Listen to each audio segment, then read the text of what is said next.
Hello दोस्तों, आपका स्वागत है हमारे यूट्यूब चैनल पर। तो आज हम इस वीडियो में एडवर्स नाम के एक वैज्ञानिक थे जो कि मैथमेटिशियन और ये फिजिसिस्ट दोनों थे।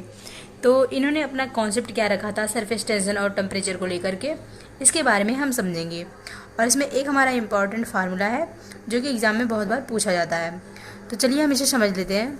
तो देखिए, found that surface tension varies linearly with temperature, यानी कि इन्होंने क्या पाया था, ये जब अपना एक्सपेरिमेंट कर रहे थे तो इन्होंने देखा कि जो सरफेस टेंशन है यानी कि जो पृष्ठ तनाव है लिक्विड का, वह टेम्परेचर के साथ लीनियरली वेरी करता है। ठीक, तो ये जो हमारा फार्मूला है इसको हम समझते हैं। देखिए, ये होता है गामा m बाई रो की power 3/2 equal to a minus k T.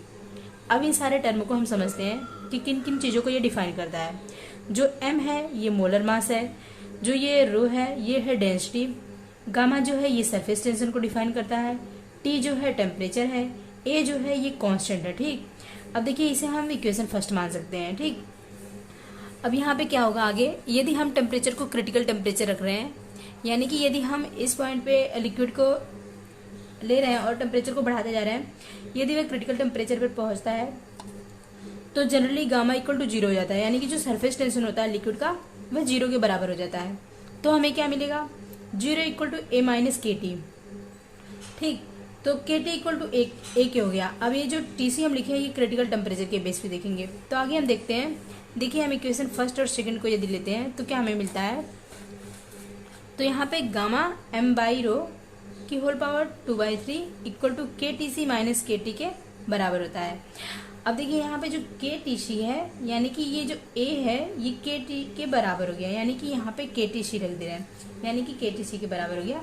तो यहाँ पे हम क्या रख सकते हैं, ये जो हो गया गामा m बाई रो की होल पावर 2/3 इक्वल टू के T c minus k T. यहाँ पे हम k को कॉमन ले लेंगे तो टी सी माइनस टी हमें मिल जाएगा। टी सी जो है ये क्रिटिकल टेम्परेचर है। ठीक, तो ये वाला हमें फार्मूला मिला। ठीक, अब हम आगे बढ़ते हैं। सिंस सरफेस टेंशन वेनिसेस रफली 6 degree below the critical temperature rather than that at critical temperature, Ramsay Shields proposed that, यानी कि इसे रैमसे एंड सिल्ड ने प्रपोज किया था। तो इसमें ये देखा गया कि जो सरफेस टेंशन होता है लिक्विड का वह क्रिटिकल टेम्परेचर पे पहुंचने से पहले ही 6 डिग्री सेल्सियस पहुंचने से पहले ही उसका सरफेस टेंशन लिक्विड का समाप्त हो जाता है। ठीक, तो ये देखा गया। तो इन्होंने अपना ये फार्मूला दिया कि गामा m बाई रो की होल पावर 2/3 इक्वल टू किसके होता है के जो क्या है ये हम यहाँ पे कॉमन लेनी है। ठीक, तो t c minus t minus 6। अब तक ये जो हम टेम्परेचर क्रिटिकल टेम्परेचर और टेम्परेचर पे देखे थे, अब यहाँ पे क्या हो रहा है 6 डिग्री सेल्सियस से पहले ही सरफेस टेंशन समाप्त हो जा रहा है। ठीक, क्रिटिकल टेम्परेचर के पहुंचने से पहले ही, तो t c minus t minus 6 हो गया। ठीक, तो ये वाला फार्मूला बहुत इंपॉर्टेंट है जो कि पीसीएस 2001, 2007 और पीजीटी 2021 में पूछा जा चुका है। अब देखिए यहाँ पे जो के है ये किन किन चीज़ों पर डिपेंड करता है। अब हमें इसकी कुछ कंडीशन है, इसको देख लेते हैं। देखिए, के की जो वैल्यू होती है ये होती है 2.12 इंटू 10 की पावर -7 जूल केल्विन इनवर्स मोल की पावर 2/3।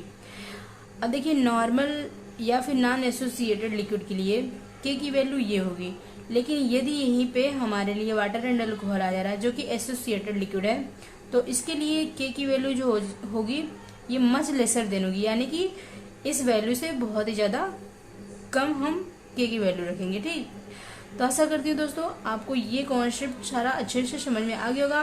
तो धन्यवाद दोस्तों, मिलेंगे नेक्स्ट वीडियो में। तब तक के लिए आप लोग पढ़ते रहिए और अपना ख्याल रखिए।